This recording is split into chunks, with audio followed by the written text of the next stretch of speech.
All right, hello everyone, and thank you so much for joining us today for this week's session of the Parks College weekly webinar series. My name is Amy Price, and I'm the outreach coordinator here at Parks College. I'm joined today virtually by Dr. Chi-Hu Lei, who will be showing us his research and development in advanced materials. We're so excited to have you joining us today from wherever you might be. Thank you for taking the time to virtually visit us and learn more about the engineering programs at St. Louis University. In total, Parks College has programs available in aerospace, biomedical, civil, computer, electrical, and mechanical engineering, as well as flight science and aviation management. And we have engineering physics. We hope that you will see or hear something today that piques your interest. Before we start, I wanted to give you an idea of how the webinar will flow. I will soon introduce Dr. Lei, who will be showing you some of his research projects and sharing information about what he does as a faculty member in the mechanical engineering program. He will then introduce current Park students, Harrison, Brian, and Alex, who will share their experience of being engineering students with you, as well as some information about their research. Finally, we'll conclude with some time for questions and answers. Throughout the webinar, please submit any questions you may have to the Q&A feature at the bottom of your screen if you are viewing us through Zoom. Throughout this webinar, you don't need to worry about turning off your microphone or your camera. You can hear and see our presenters throughout the webinar, but we cannot see or hear you. Finally, if you have any technical difficulties during the webinar, please email parksevents@slu.edu and we'll help to address any issues that may arise. This session will be recorded and posted to our YouTube page by early next week, and you'll receive an email with that link when it becomes available. And now, with all of that out of the way, I am very happy to introduce Dr. Lei and his presentation on advanced materials. So, Dr. Lei, I will turn it over to you now. Oh, let me see. Oh, hello, nice to meet you all. So let me share my screen so you can see my presentation. So let me see, okay. Now, oh, by the way, do you guys see the presentation now? Okay, now I assume that you do. Okay, okay, let me start. Okay, I'm Xiao from the aerospace and mechanical engineering at Parks College at the St. Louis University. Let me go straight forward. My research consists of two big areas. One is to investigate and understand the fundamentals of advanced materials. We wanted to understand how the structure of the material determines the properties, and so we can see improvement of the material properties for applications. Another work of mine is to use computer to simulate the design for a better product. Okay, so So let me go to the first part on advanced material. My work also, oh, wait for a second. So, okay, so my, I work on some of the fancy materials that I believe that you haven't seen before. I show you some example. The first one is the shape memory alloy. I have my student Brian who have taken a video to show you what's going on. So now Brian is holding a shape memory alloy. He pulled that so that material experience permanent deformation, which is not common in conventional metal. And now Brian is heating the material so that once the material is heated above certain temperature, the material will change back to its original shape. Okay, so and we are not only just doing experiment application at the university level, we also wanted to understand the fundamental physics behind. This is the this picture shows the structure as seen under the microscope. On the left, on the right, we have done the simulation as well. That helps us to to further understand the material. Applications of the shape memory alloy include energy harvesting. We can, as you may see, the material can undergo a large deformation, I mean change of shape, that will help to as the engine to generate electricity. We can also design a new engine that can change shape over time. And in nanotechnology, and in nanotechnology, because we can control the material very delicately with change of temperature or even electrical circuit, we can design device that can hold stuff at nanoscale. And in biomedical research, we can design a stent that helps to expand the artery to save the patients. Okay, so we also compare simulations with experiment in nanotechnology that use the ship membrane alloy. On the left, we have done an experiment that under certain rearrangement, we can use temperature to generate special microstructures. And on the middle panel shows the simulations, which is exactly the same as what was done in the experiment. Okay, and okay, a second class of the material that we are studying is the piezoelectric material. This converts mechanical energy to electrical energy. And my student Brian is actually vibrating a sample. The material will turn its vibrational energy to electrical energy that we use to turn on a small light bulb. Okay.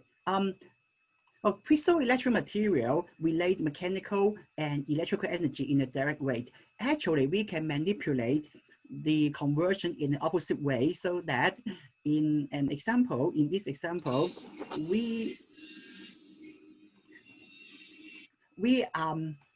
we apply electrical circuit to the materials, like an electrical signal. The material will vibrate, as you may hear a sound.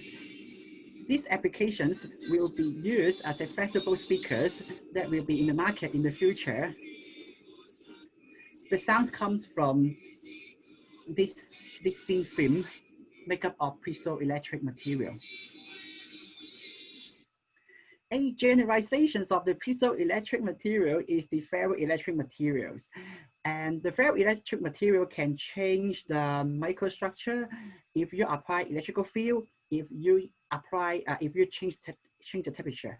This will be a potential materials for the next generation ferroelectric RAM. As you will see, the market foresee a high demands of this kind of material for the next few years. And I have been publishing paper in ferroelectric material. This is just to show off. Okay, so the next class of the advanced material is ferromagnetic material that relate elastic and magnetic effect of the material. So the material is magnetic at cold temperature, but the material will lose its magnetic effect at high temperature. Here is a demo. I have a permanent magnet here, a permanent magnet on the left, and then the a sample of the ferromagnetic material in the form of a coil attached in here. And so far we are at low temperature, so the material is magnetic so that it is attracted by the magnet.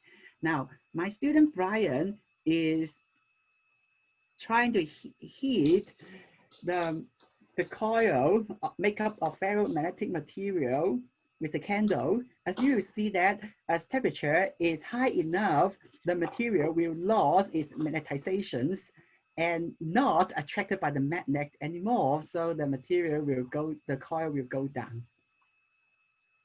And repeated heating and cooling induce rotational mechanical effect. Okay, so, and as I said, we not only study the applications, we also try to correlate experiment with simulation so that we can further and deeper understand the material properties. So on the left is the microstructures, meaning that the structure that we can see under the high power microscope.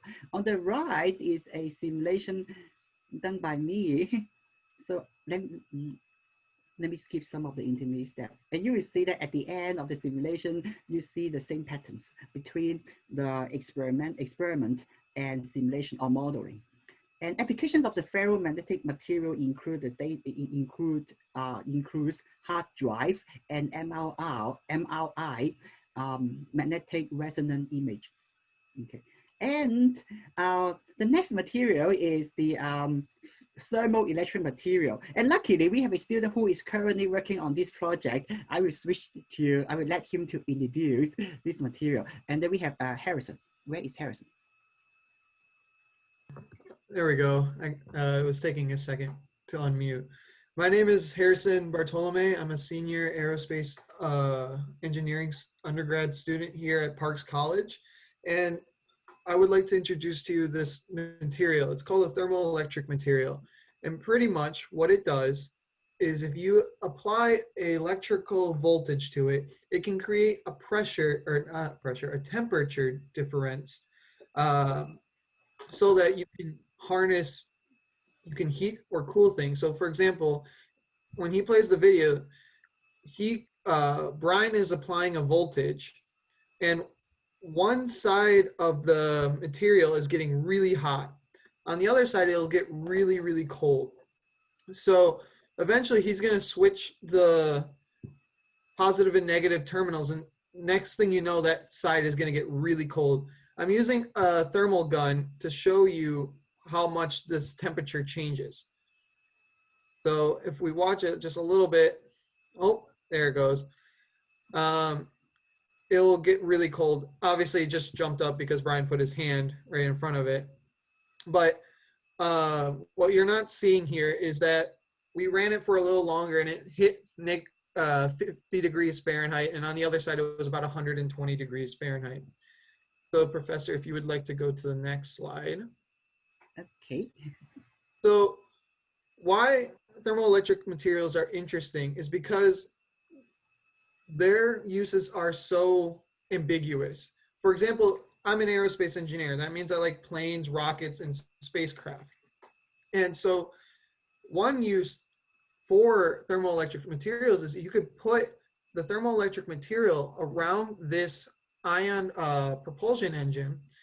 And because there's such a massive temperature differential, what I forgot to mention is you can also apply a temperature difference between the plate and you'll generate an electrical current and voltage. So if we were to add that material to this engine, theoretically, this engine could go so much farther because it's recovering a lot of the lost heat that it's shedding because of just the nature of the engine. And as you can see here, we ran a simple simulation on a dice-looking microstructure of the thermoelectric material. And you can see how the voltage and temperature change throughout the material. So in total, this material has many more uses than just this specific use case of an ion engine. It can be used anywhere if you really think about it, especially like refrigerators on the small scale and on the big scale going interplanetary. Thank you. Okay, that's good. Oh, and then a second part of my research is on computer-aided engineering. So I let another student, Brian Thomas, to give us the introduction.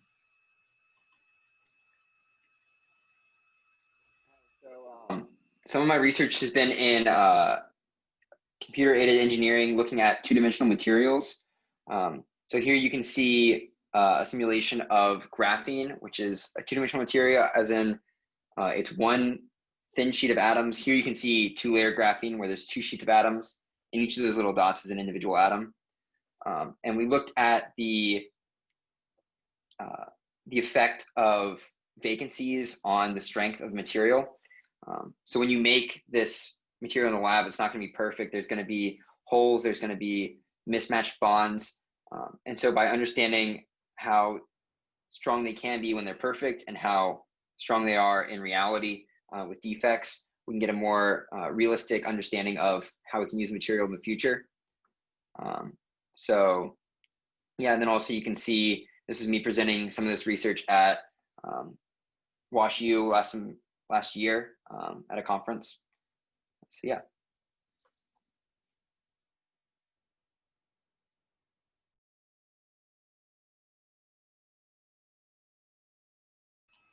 Okay, let me continue. Okay, here is a second project that I'm working with in a applied research. So I'm developing a air cell cushion using the so-called finite elements that we design a air cells that can adjust the air going in and out of the air cell cushion to give the patient the best support. Okay, the student has graduated, so I'm going to switch to I'm going to, because we only have 15 minutes left, so I'm going to jump to the next undergraduate students.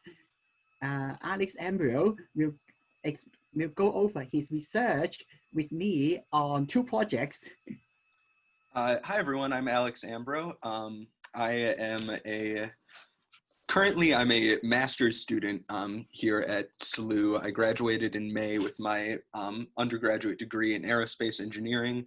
I'm now pursuing my master's degree in aerospace and mechanical engineering. And as Dr. Lay mentioned, I'm currently working on two research projects, the first of which you can see on the slide. I'm doing structural analysis of something called a AFO, which is basically a cuff that is attached to a patient's lower leg, ankle, and foot region to help people with neurological impairments relearn how to walk. So for example, people with cerebral palsy disease or who have had relatively minor strokes, those people who have lost their ability to walk and are now trying to relearn it. This is something that we can use for that. So my job has been to take this proposed design for a new AFO, which will be able to vary its stiffness levels to provide the correct amount of support to the patient during various different walking conditions. So my job has been to break that new design down into the key components of the design that actually provide the stiffness to the patient.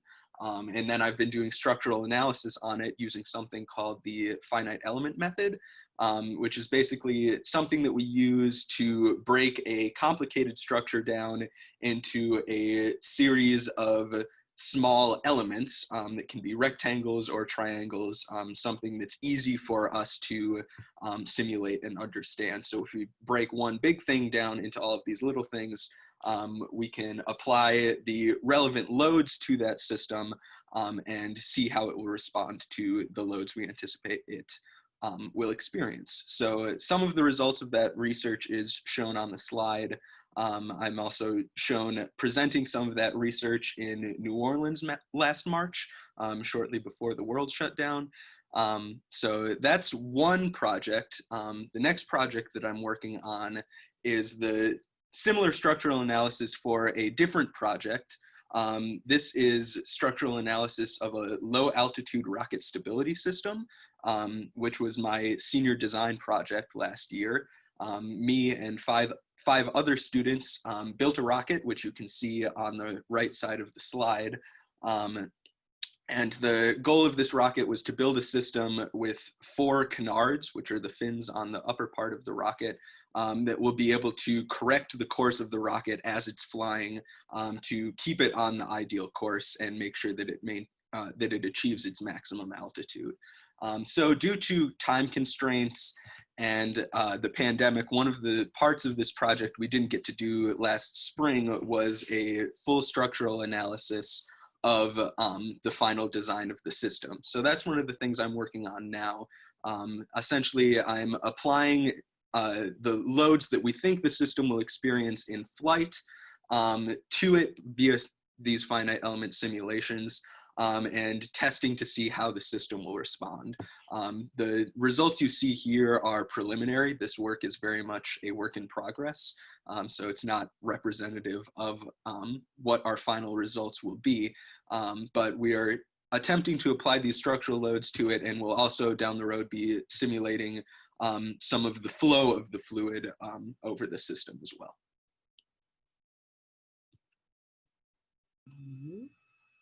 And okay. Oh, thanks, Alex. So I still have one last project to introduce to you, that I'm working with the St. Louis University Hospital to develop a support system that is activated by the air cells so that the patients receiving radiation therapy can stay comfortably, and more importantly, the position is precise under repeated treatment. And unfortunately, I cannot show you any result because of some confidential privacy. Yeah, so if you are interested, you can. Oh, by the way, you cannot visit me now. Okay, now, and I want to take this opportunity to go over our facilities and how our students are participating not only in research but also in project for competitions. So the first one we have, the our facility include a project room where students can work together, and we have a very fancy computer lab that install all the commercial engineering software used by the majority of the engineering companies, including Boeing and NASA. And we have the machine shop. Oh, yeah, we have a state-of-the-art machine shop that include all the tools to that help you to make things. And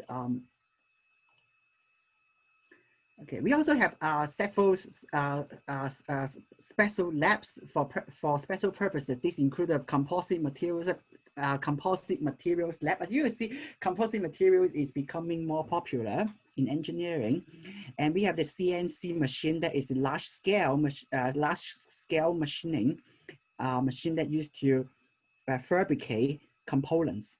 And we have the water jet cutter that you may use high-speed water to cut metals. And we also have the material testing lab that used to test the material properties of the material. We need to know the material and understand the properties before we do design. Either we choose a strong material or a weak material and so on. And we have the material treatment. Material can be heated for enhancement of properties. And we understand that nowadays automations in manufacturing is become popular. So we also have the programmable logic controller, the PLC, the robotic arm in our teaching and research. And you may ask the question, how much can this facility help us? I would say it's enough to help our students to make a car. So here are the project, one of the example where a group of students make a car every year. So these are the picture. The picture tells you everything. So this is the current car that we are making. And then we are now, this year, we started to make another car, but so far we have just fabricated the chassis. And here on the right is a picture showing our student going to the FSAE Formula, the Formula SAE competition dating back in 2017 in Michigan. So I think that's my talk and our talks. Now we are open for questions. Yeah, thank you so much, Dr. Lei, for sharing. Sorry, I'm so nervous, so excited and nervous. So much good information in 20 minutes. That was excellent. Yes, so if anybody has any questions, please submit those to the Q&A feature. But I'm going to start with one that we often get for our students. And so if all of our students would come back, I'm wondering what brought you to start research in materials and your specific areas as you were undergraduate students at Parks. Oh, I think I don't know which one you want to hear, which students. Go for it, Harrison. Okay, I'll go. Well, ever since I was a kid, I've always watched the shuttle launches, and one of my main goals was I want to make a cooler and faster shuttle. Obviously, 7-year-old me didn't understand what cooler and faster meant in terms of engineering. But as I grew up and understood what engineering was, one of the ways to make a thing go faster and look cooler is materials and what materials you use, because oftentimes the lighter the material, the faster you can go. And because of how complex these systems are, there needs to be a complex solution to solve arguably one of humanity's greatest achievements, sending man to space. So I really wanted to get into materials because I want to design the next spacecraft or what have you that takes us further than we have ever been before. Excellent. Yes. And would you say that that is also right in line with your career goals? Is that where you're headed? Yes, yes. Awesome. Best of luck with that. That's going to be Thank you. so cool. We're going to be so excited to hear more about it. Alex and Brian, do you guys have any anything to add about your experiences of what brought you to your research that you're doing now? I mean, you're as undergraduate students, you were doing research. That's a big deal. Can you talk a bit more about it? Yeah, so something I think that's really cool about SLU is how few professors there are compared to the students. And so it's really easy to reach out to them. So at the end of freshman year, I was thinking about maybe starting research sophomore year. So I went to one of my professors, which was Dr. Lay, and asked if I could maybe start in the fall. And he said, no, just come this summer. I'll give you some money for housing and food and just hang out here all summer. So that's how I kind of got started. And then I've been here every summer since, so. Awesome. And Brian, could you also follow up and just let us know what your career goals are? Where are you headed? Yeah, so I mean, as of this morning, my plan is to go to Boeing when I graduate in May. I just heard from them, so yeah. Congratulations. That's so exciting. All right, Alex, do you have anything to add to that series of questions that I've now posed? Wow, I mean, the other two did a great job of answering them. I do want to really highlight Brian's point. I think one of the best things, and certainly one of my favorite things about going to school here at Parks, here at SLU, and part of the reason that I stayed for an extra year, is that it's very, very easy to get to know your faculty members. And through those interactions and the relationships you develop with them, get opportunities to work on things that most undergraduate students do not get access to. As Brian mentioned, and as a lot of this talk was focused around, all three of us students have been doing this research as an undergraduate student, which is very rare, especially in some of the other bigger universities across the country. So yeah, I think that about covers it. That sounds great. Thank you. And Dr. Lay, we have time for just one more question, but what advice would you give as a faculty member who has, you've had many undergraduate students assist you in research. What are some things that high school students can do right now to prepare themselves to be undergraduate researchers? Okay. Oh, can you hear me now? Yeah. Okay. So because for me, my research uses a lot of math and physics. So I would like students to learn more about calculus, so-called matrices, and some programming. But all this will be needed not only in research, but in the industry as well. Gotcha. So just that really good foundation of math. I think we've heard that from a couple of our faculty presenters during this series. So well, actually, the definitions of engineering is to apply sciences to solve problems and to make new product.